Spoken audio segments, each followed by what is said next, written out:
E aí galera, vocês conhecem Perry Roden? Já ouviram falar? Vamos falar um pouco sobre Perry Roden. Essa série ela é anterior a Star Trek. Ela falava de ficção científica pura. Como assim ficção científica pura? Ela é bem do seio da ficção científica. Vamos falar aqui sobre Stardust. A princípio, Stardust foi uma série baseada numa operação militar que levava uma série de cientistas, engenheiros e biólogos e químicos e médicos para o lado oculto da Lua, numa missão de tentar explorar mais o que naquela época ainda era segredo para os astronautas norte-americanos no caso. Então o que acontece? A primeira parte do livro fala exatamente sobre uma missão jamais feita na vida real. Porque a gente sabe que na ficção científica o homem já viajou por toda a galáxia. Mas naquela época, falar sobre uma viagem à Lua era muito mais do que prever o futuro. Era uma aventura o mais palpável que tinha até então. Como ela era anterior a Star Trek, uma viagem a Gringo, por exemplo, seria muito mais estranha ao público do que uma simples viagem ao lado escuro da Lua. O que hoje a gente sabe que já não é mais novidade, né? Até a água em Marte agora já descobriram. Mas enfim, vamos ao livro que é o que interessa. Como eu falei, a primeira parte é sobre uma missão em direção à Lua e ela se manifesta de uma forma só a prender o leitor ao livro, no caso de a primeira parte da missão é só uma descrição sobre essa viagem e ela torna o mais verdadeiro possível a parte do treinamento, da decolagem, da atenção.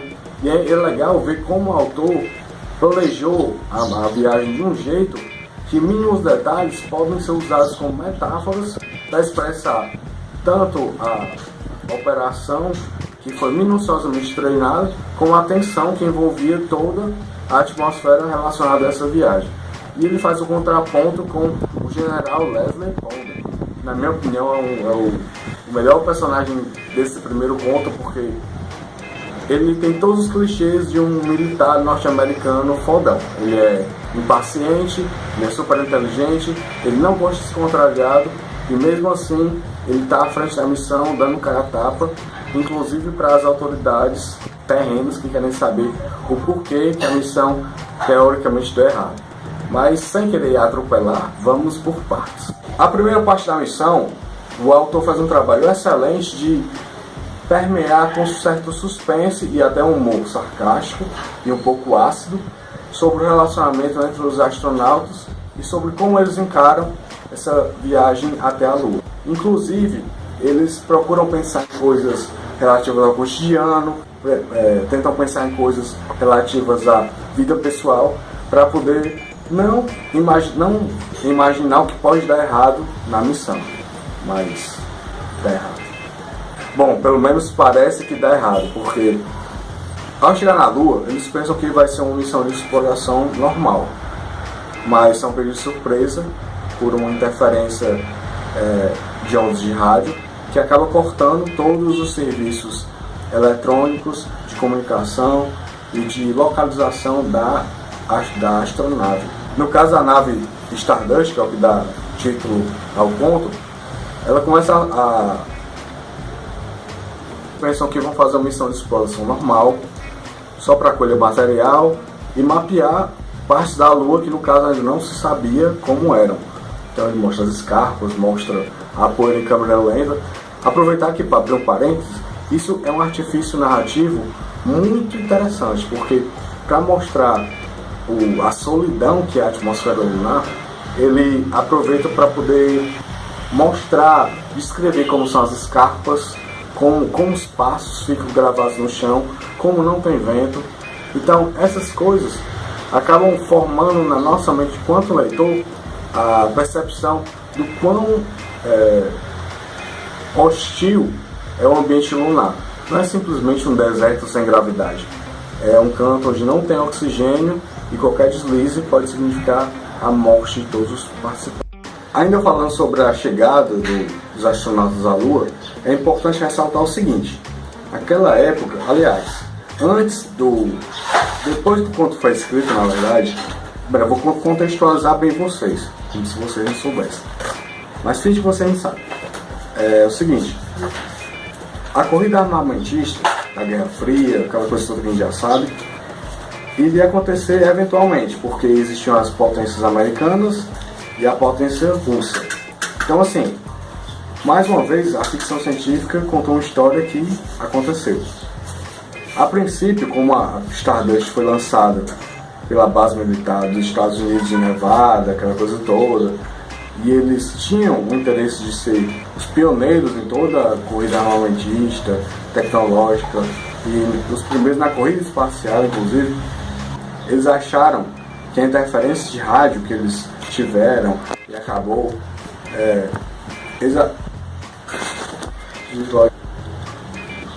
eles encontraram uma maneira de culpar a nave espacial japonesa, que por coincidência do destino estava sendo mandada para a Lua no mesmo dia, na mesma hora da nave Stardust. Então o que é que eles pensaram? Inclusive no núcleo terrestre. Pensaram que quando fizeram a triangulação dos fatos, já sei, foi a nave japonesa que nos atrapalhou e ela está querendo a primazia na exploração lunar, então eles estão jogando sujo contra a gente. Só que a gente descobre que não é bem isso. Corta muito aqui. Ao sair da nave, é cogitado a possibilidade de voltar para a Terra, porque eles podem fazer um reparo e voltar mesmo com avarias no setor elétrico da nave, causado por essa interferência. Mas eis que o general... eles poderiam voltar para a Terra, fazer alguns reparos na nave e voltar. Eles poderiam voltar para a Terra, fazer alguns reparos e dar a missão por encerrada e abortar.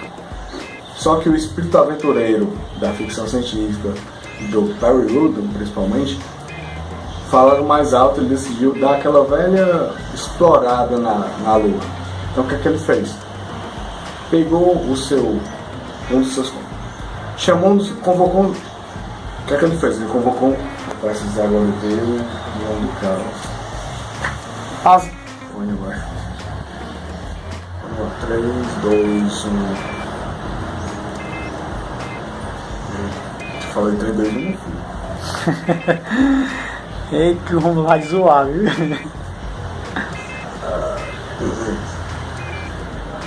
Então, deixando a nave Stardust um pouco mais de lado enquanto fazia os reparos, o general... Então, deixando a Stardust de lado um pouco e querendo fazer exploração local, em outro sentido, né? Colocar a missão para andar. Perry Rhodan decide, junto com o seu aliado, o engenheiro elétrico e também fuzileiro naval. Nessa parte da missão, a nave Stardust está lá no vulgo, né? No prego, está lá recebendo interferência e está lá sendo restaurada pelos tripulantes. Mas aí o Perry Rhodan, aventureiro que era, aproveitou para fazer o quê? Chamou o engenheiro da nave, o engenheiro eletrônico da nave lá, que também era fuzileiro naval, Reginald Bell, para fazer exploração e poder não voltar com as mãos abanando para a Terra, dar um fracasso na missão, alguma coisa do tipo. E o Bell, ele estava muito focado em achar que o problema era uma nave asiática que tinha ido para a Lua junto com eles, que coincidentemente era a mesma suspeita do núcleo terráqueo, do núcleo da Terra, né, que eu já falei. O general Leslie Ponder e o pessoal da ONU lá estavam conjecturando essas coisas. Aí foi o que aconteceu, eles começaram a vasculhar, pegaram um pod, um veículo lá da própria Stardust e saíram com aquela musiquinha de exploração tocando no fundo, e eles foram atrás de respostas para o que estava acontecendo, porque definitivamente eles não estavam sozinhos na Lua. Será que era uma nave asiática? Vamos ver mais para frente. Nessa parte do ponto, eles já estão perto do final, ou basicamente no pré-clímax, digamos assim, o general Perry Rhodan e seu amigo o general Perry Rhodan o general Perry Rhodan e o tripulante Reginald Bell saem em missão buscando essa tal nave que está gerando todas as interferências. O que acontece? Quando eles estão indo em direção a essa possível nave aluniçada, eles começam a discutir filosofia sobre posicionamentos políticos. Isso é muito interessante porque, para o leitor, tanto daquela época como um pouco depois até, ver que isso é um fator humano de homens que estão ali praticamente para serem tratados como máquinas autômatas de exploração. Eles falam sobre filosofia, política, falam um pouco sobre a vida deles na Terra, embora nenhum deles se aprofunde muito nessa vida terráquea. Você percebe que tem um quê de humanidade em cada um deles. Isso eu acho interessante também, porque acaba fazendo com que o leitor se identifique com esses personagens e tenha apreço, tenha empatia. Então você começa a torcer por eles involuntariamente. Eis que eles chegam aonde está essa tal nave. Claro que eles ficam boquiabertos, né? Porque eles olham e veem que ela tem mais ou menos 300 metros de diâmetro. Então, a teoria ou a hipótese de que era uma nave asiática foi pro saco, né? Porque nenhuma tecnologia daquela tinha a ver com a tecnologia da Terra. Então eles ficaram meio receosos de, até ele usa essa expressão, bater na porta da nave e dizer, olá, somos nós e tal.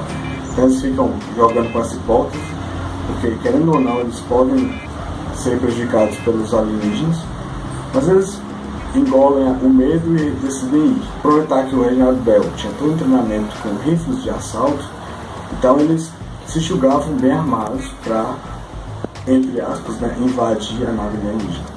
Então eles chegam lá e eis que eles se deparam com a seguinte cena: 2 tripulantes da nave alienígena deitados em letargia em frente a um monitor de televisão, viajando assim,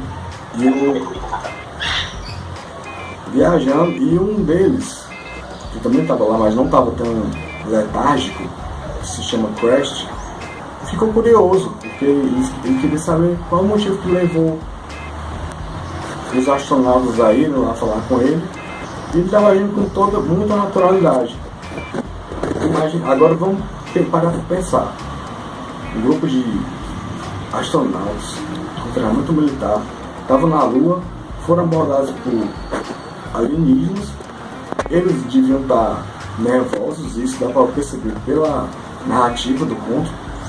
E o Crash, que era um cientista alienígena, estava de boa lá, estava só querendo saber o motivo que eles estavam lá. Então eles começam a criar um diálogo. E eis que surge a figura da Coronel Tora, que, ao meu ponto de vista, ela poderia ser uma coronel muito forte, mas ela cai no estereótipo também da fraqueza do sexo feminino, né? Perry Rhodan é uma obra que merece ser Perry Rhodan é uma obra que merece ser lida, pelo fato de que ela inspirou inclusive Star Trek pelo seu lançamento anterior, e como toda obra pioneira, ela foi influenciando gerações posteriores de pessoas que gostavam de ficção científica. Se eu gosto de ficção científica, se você gosta de ficção científica, provavelmente tem um pouquinho da série Perry Rhodan no seu DNA, mesmo que você não saiba. Agora vamos analisar essa série de um ponto de vista um pouco mais literário. Agora vamos falar um pouco mais da parte literária do conto Perry Rhodan. Como eu falei anteriormente, o DNA de cada pessoa que gosta de ficção científica tem um pouquinho de Perry Rhodan, seja porque leu ou porque foi influenciado. Star Trek, consequentemente Star Wars, ou porque leu ou porque foi influenciado. O que acontece? A série Perry Rhodan, por mais que ela tenha se estendido e passado pela mão de vários autores, ela foi a precursora de temas que até hoje são recorrentes. Corrida espacial, corrida tecnológica, quanto o homem é homem e o alienígena é alienígena, e são coisas separadas, porque se você pensar em mentes que funcionam mais ou menos no mesmo paradigma, acabam você tendo que estender direitos humanos, que seriam humanos, obviamente, para alienígenas. Como assim?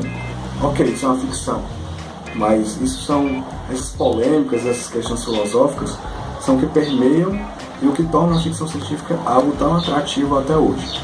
Perry Rhodan, o conto Stardust, se divide em 2 partes. A primeira parte é um núcleo núcleo da Terra, da base americana de Nevada, onde é explicado todo o procedimento de uma decolagem espacial. E eu achei fantástica essa parte porque ela é bem palpável, ela mostra com mínimos detalhes como seria a decolagem de uma nave espacial nos dias de hoje e o quanto é engendrado um processo tanto midiático como de interesses militares na exploração espacial, na colonização espacial. Então, assim, para quem gosta de ficção científica no sentido de ver como as coisas funcionam, a primeira parte do livro serve muito para dar veracidade ao que vai estar dito posteriormente. É como se o autor dissesse, o conto é legal, mas antes de chegar onde a gente quer chegar e contar uma odisseia, a gente vai mostrar que isso tem fundamento físico, químico e mecânico. Então o primeiro ato é mais para chancelar o que vem depois. O segundo ato, já na nave espacial, demora muito pouco nesse cenário nave espacial. E o narrador utiliza de artifícios de cenário e de pensamento dos próprios personagens para fazer com que o leitor se identifique com eles e, como eu falei, cumpre a missão deles, né? Vista a camisa da Stardust. E por conseguinte, quando você chega no núcleo alienígena da coisa, você vê que os aliens, eles são criaturas que têm uma hierarquia, têm inteligência, eles estão tentando se salvar de algo que a raça humana também está tentando se salvar. Então, assim, como eu falei, o quanto de humano eles têm e quanto de alienígena nós temos. Isso é uma discussão, digamos assim, uma subcamada das várias camadas que tem discussões nesse conto, que é um conto relativamente pequeno, tem, se não me engano, 60 e poucas páginas. Ele consegue tratar de vários temas de maneira leve, de maneira imparcial, e você acaba gostando da maneira como que essas coisas são colocadas. E cabe uma crítica aqui com relação à comparação no que é feito naquela época.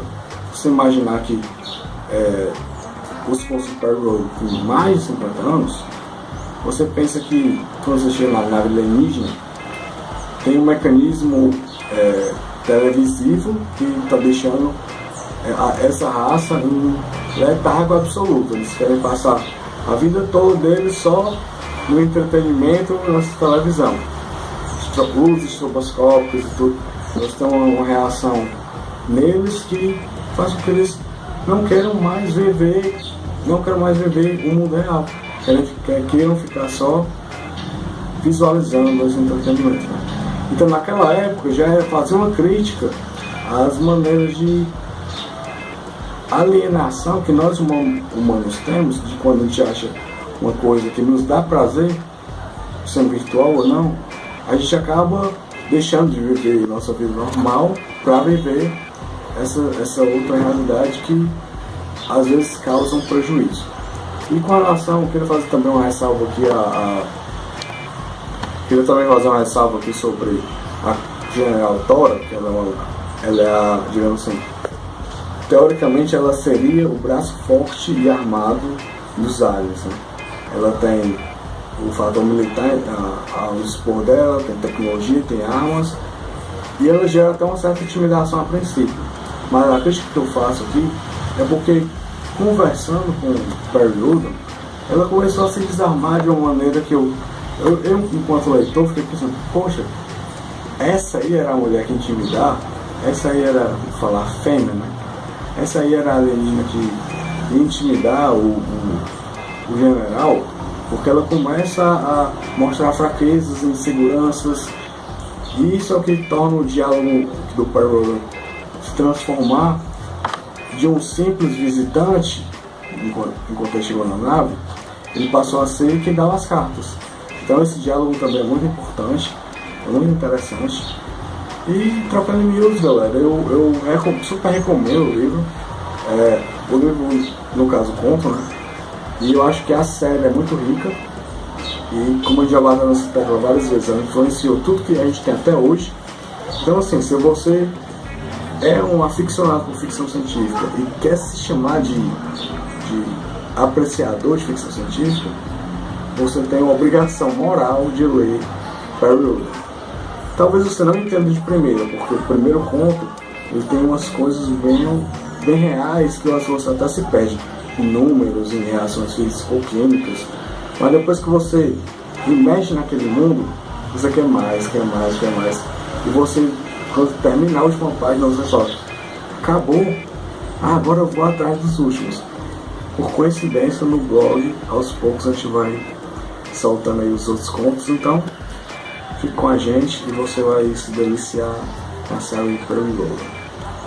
Assine o canal e curta o blog, tá certo? Aí, avante!